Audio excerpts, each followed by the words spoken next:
nama saya Davikari, saya dari kelas F, dari Universitas Veteran Jawa Timur, di mata kuliah pengantar ilmu komunikasi dengan pengampu dosen Ibu Diva dan Ibu Rosi. Di sini saya akan menjelaskan tentang sejarah ilmu komunikasi, oke? Oke, mari kita lanjutkan. Jadi sebenarnya apa sih ilmu komunikasi itu? Banyak orang yang bilang itu ilmu komunikasi itu untuk mempelajari bagaimana kita ngomong kepada orang lain, ngomong terhadap orang banyak. Ya, pada semacam seperti itulah ya. Orang-orang kebanyakan mengira tuh ilmu komunikasi itu berbicara tentang bagaimana kita mengemukakan pendapat, berbicara dengan baik dan lain-lain.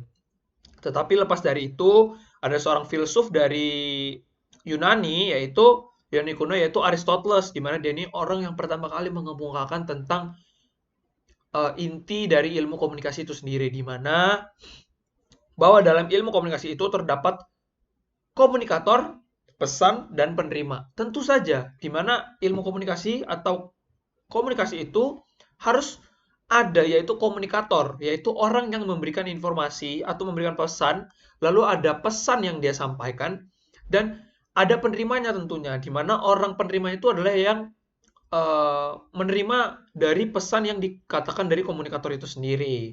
Seperti itu adalah yang dibuat oleh Aristoteles. Nah, Aristoteles ini siapa sih? Aristoteles pasti semua orang udah pada tahu karena dia ini adalah filsuf terkenal dari dulu gitu loh. Dimana sejarah singkatnya adalah dia ini lahir di tahun 384 sebelum Masehi dan dia ini seorang filsuf dan ilmuwan kuno dari Yunani kuno gitu loh. Nah, gitu ya. Kita lanjut. Terus latar belakang dari ilmu komunikasi ini apa sih? Kayak gimana sih latar belakangnya gitu loh.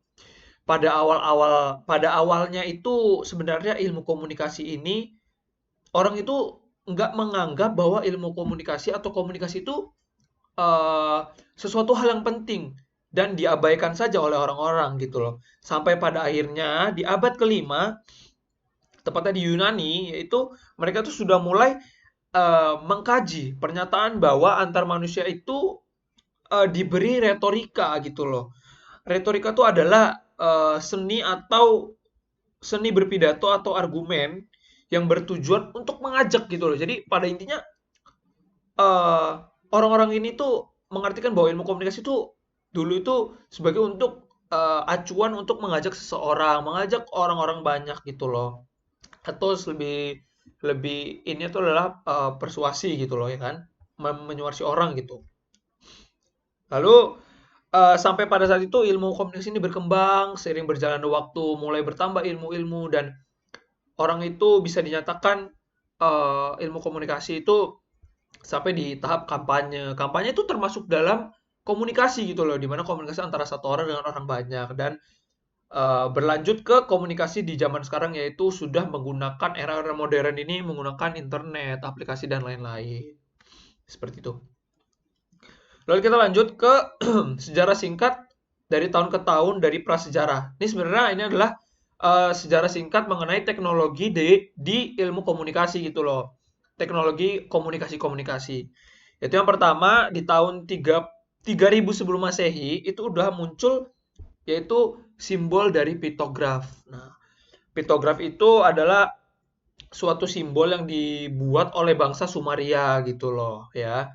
Jadi mengartikan sebuah arti-arti dari simbol-simbol yang ada gitu loh.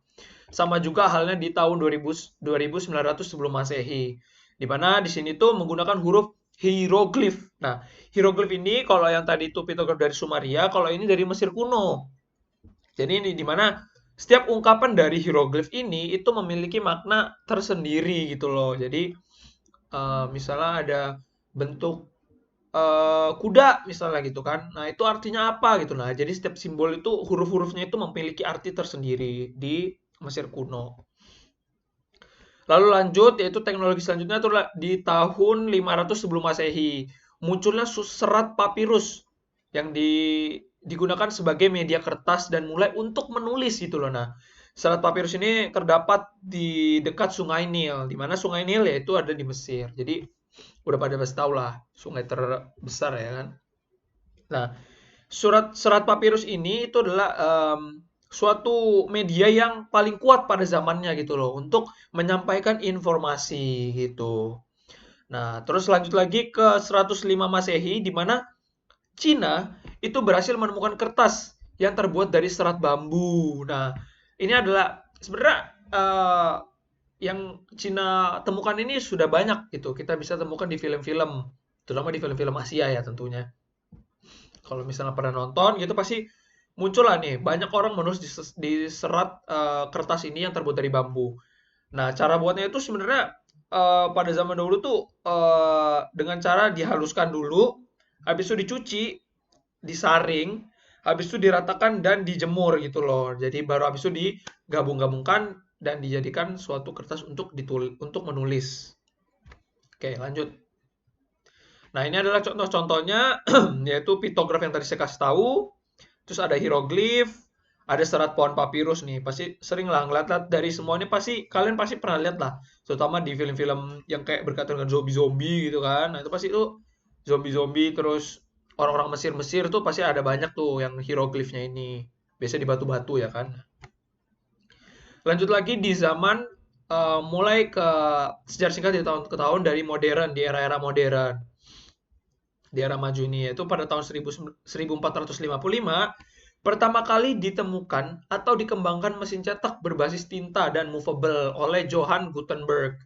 Jadi dia tuh udah mulai mencari teknologi untuk bisa melakukan cetak gitu, cetak tulisan dengan tinta dan bisa dipindah-pindahkan gitu. Jadi tidak merepotkan orang gitu karena mungkin dulu tuh besar jadi orang tuh susah memindah-pindahkan itu cuma di situ aja gitu kan.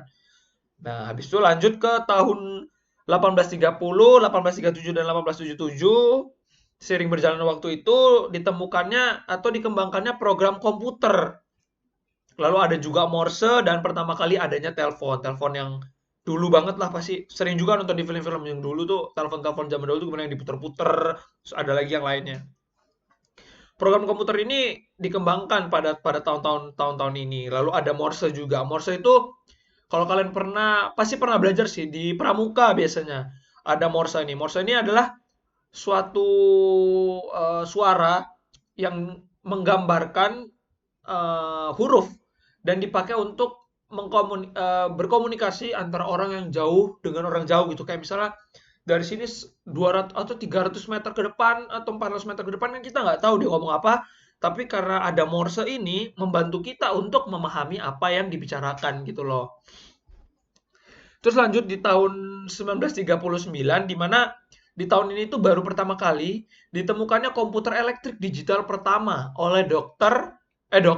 John F. Atanasov dan dibantu oleh Clifford Berry. Jadi sini elektrik loh, elektrik tuh berarti udah mulai ke mungkin udah mulai ke PC-PC-an gitu loh. Jadi udah mulai dibentuk rangkaian-rangkaian atau part-part dari komputer elektrik itu sendiri.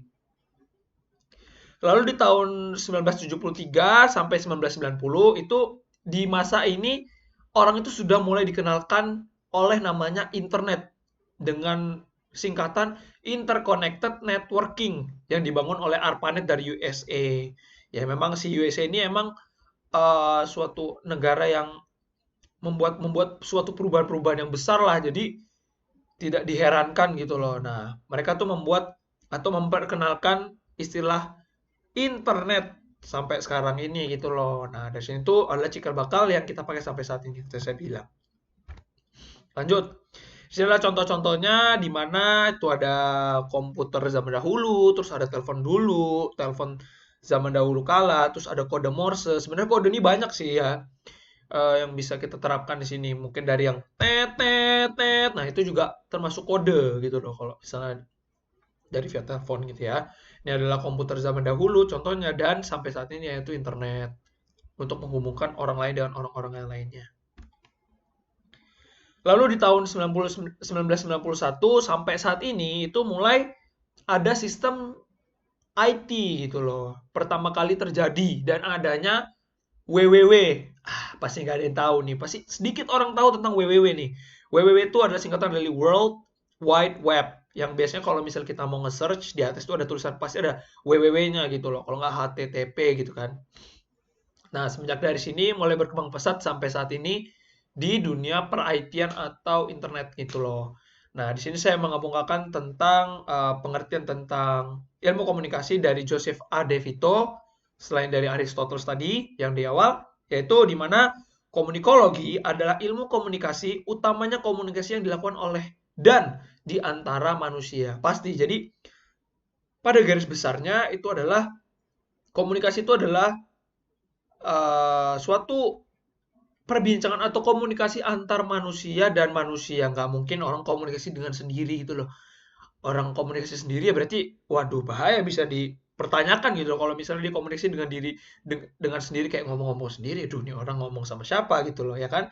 Pasti ada partnernya. Entah itu secara tidak langsung dan secara langsung dan secara tidak langsung gitu loh. Mungkin secara tidak langsung itu mengirim video yang kita kita video terus kita kirim ke orang lain secara tidak langsung, atau secara langsung ya kita ngomong langsung berdepan-depanan gitu loh, face to face gitu. Nah, jadi terlepas dari di era modern ini ilmu komunikasi atau komunikasi itu platformnya di aplikasi-aplikasi, tetapi komunikasi itu juga yang tadi saya bilang di awal, yaitu contohnya adalah berkampanye, terus seorang pemimpin dengan anak buahnya, terus ada mungkin orang misalnya marah gitu, marah nabrak orang gitu, itu komunikasi juga, tapi ada tingkat-tingkatan lah pasti komunikasi itu ya. Itu dibahas lebih dalam lagi lah. Nah, pada garis besarnya ilmu komunikasi itu kayak seperti ini. Di era modern itu pasti tentunya sangat berkembang pesat, mulai dari Skype, terus Instagram, TikTok, Zoom. Nah, Zoom ini digunakan di era-era sekarang ini karena pandemi, jadi melakukan segala sesuatu atau